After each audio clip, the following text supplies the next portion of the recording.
Just on the team news, Saka came off against United. Is he okay to start this game on Sunday? Yeah, hopefully he will be fine. He had some issues in the final part of the game, but he's recovered well, and we expect him to be fine. Is everyone else okay? We've seen pictures of Party back on a treadmill. It seems like he's progressing quite nicely. When's he going to be back?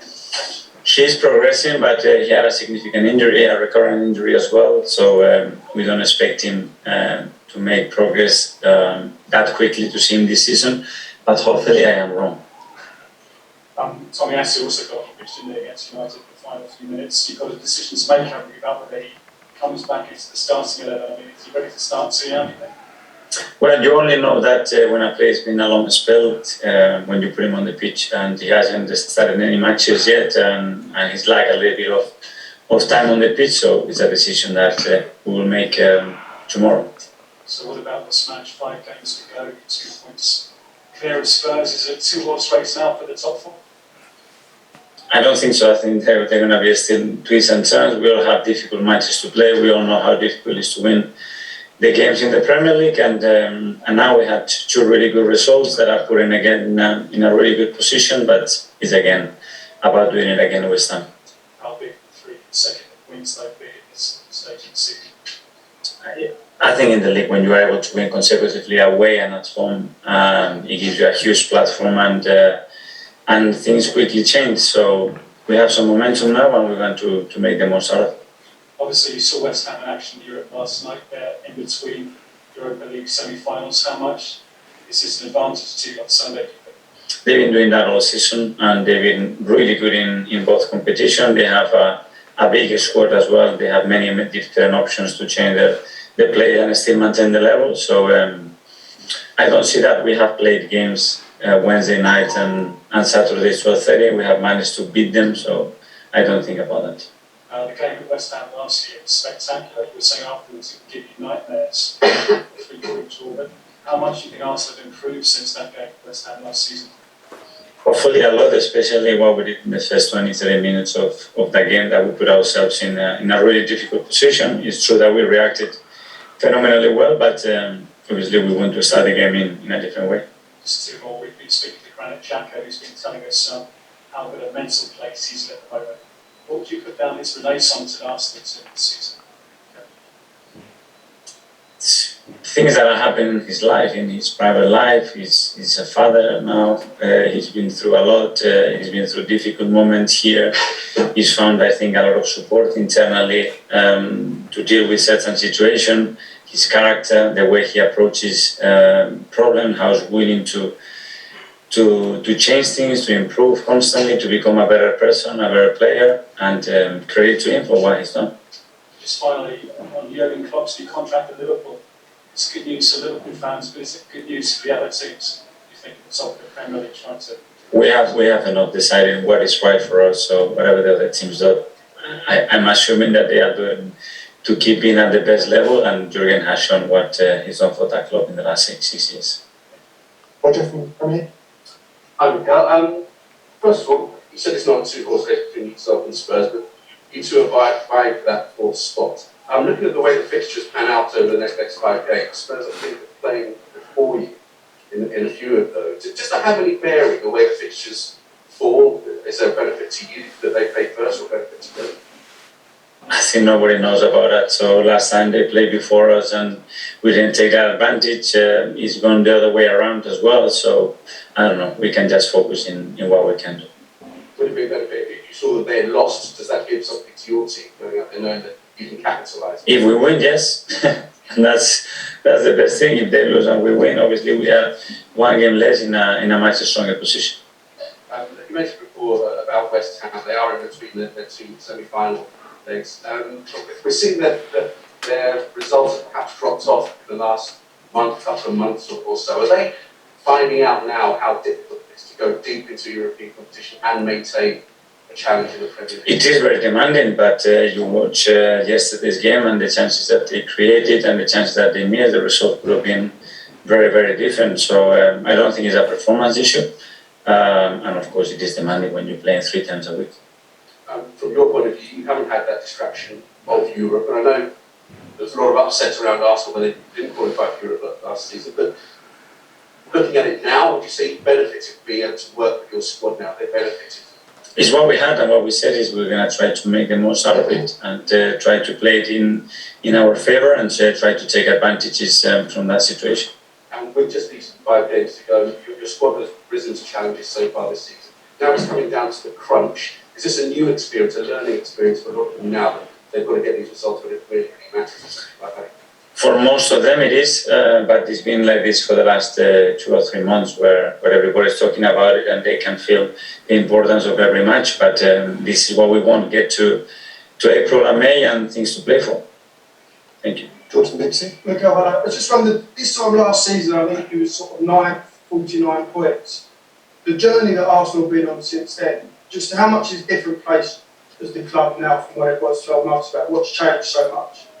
Or have you just got better players than you had 12 months ago? We have very different players, very different squad. I think we have a very different environment. I think the unity that exists right now between the team, the staff, our supporters, and externally is completely different and is very, very beneficial for the team. And obviously, the team has evolved. The team is understanding of what we want to do is much better. The execution of it is much better. The consistent results is better. And what we are trying to do is seek for improvements every single day. And probably what we did a year ago is what you see now. Do you think you're probably a better manager, possibly, than you were 12 months ago? I hope I am, and worse than tomorrow. This is my aim every day. When you look back to that summer, you had a plan. Do you know your plan already with the top people at the club about what you want and what you want from new players potentially in the summer? Yes. You've identified talents already, potentially, and that's regardless of where you finish in the Champions League, possibly? It's not that easy as that, but the plan is very clear. Okay. And just one, does that plan involve Hector Bellerin, or do you expect him to leave in the summer? Any player with a contractual obligation with us, both ways, is our player and is considered as our player. So every plan is considering that possibility exists and how they could fit in our team. Ian Thompson. Hi, Mikel, you well? Very good. I mean, obviously West Ham are expected to rest a lot of their first choice players for their game on Sunday. Probably Leicester will do the same at Spurs. So, I mean, do you see any problems with either manager Brendan Rodgers or David Moyes doing that when you two are both fighting the top 4? It's their decision how they manage the squad, how they get the best of their squad, and how closely they think they are of reaching something that they have to prioritize. So you have to respect that decision. Can you just explain the conversations you may have had with him and how you've maybe brought him on from the place he was in when he came back here from the Euros to the person he is now?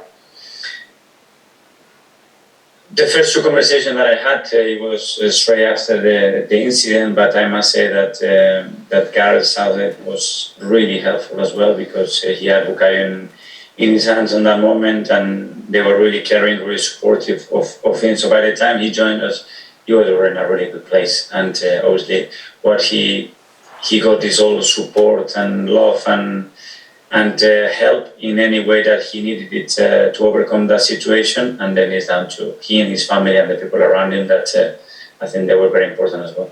Because we all, obviously the World Cup coming in 6 months, we all marvel at how the England team right now is full of good young players. You've got a whole load of here, Ramsdale, White, Smith Rowe, Saka. But with them being young, also comes the fact that there's a lot of pressure on them. Yes, but I think they are doing it in their clubs, and I think that's really, really important. So again, the step of demand is not that high. They are already key and important players in their own clubs, so they are used to that pressure. The international level, it's something very different, but I think they have the maturity and they have the capacity to sustain that level under pressure because they're doing it every week in their clubs. And last one, I know that managers only take every game as it comes. You're really only looking at the West Ham game, and beyond that, maybe the North London derby. But the last game of the season could be very interesting. You might need to win it to finish 4th, and the club you know well and love well, Everton, might need to win it and stay in the Premier League. Will that be a real tug of the heartstrings? Because they're currently in the bottom 3 right now. As you said, Ian, the managers only look for the next match. Give me an idea. Come on. Play the game. You already answered your own question. Okay, last couple in the broadcast now. We'll go to Art from Newcastle. That's it.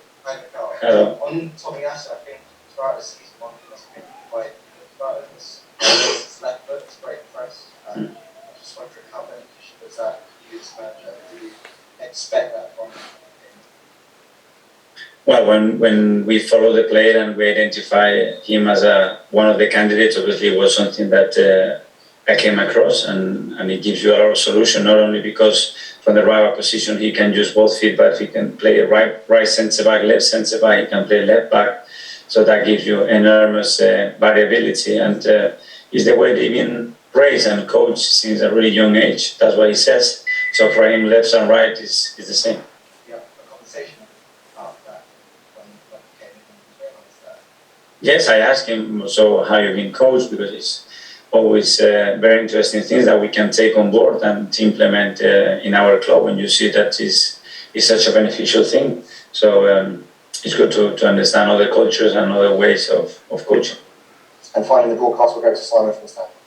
You know, obviously what happened last summer with the guy, most people didn't think we'd be in this situation. But is he now your penalty taker? Tomorrow, if someone has to take a penalty, I think he will take it again, but it happened quite naturally on the Chelsea game. He took it, and the next game we had another one, and hopefully he can continue to put the ball in the net. Thanks, Simon. Thanks, everyone.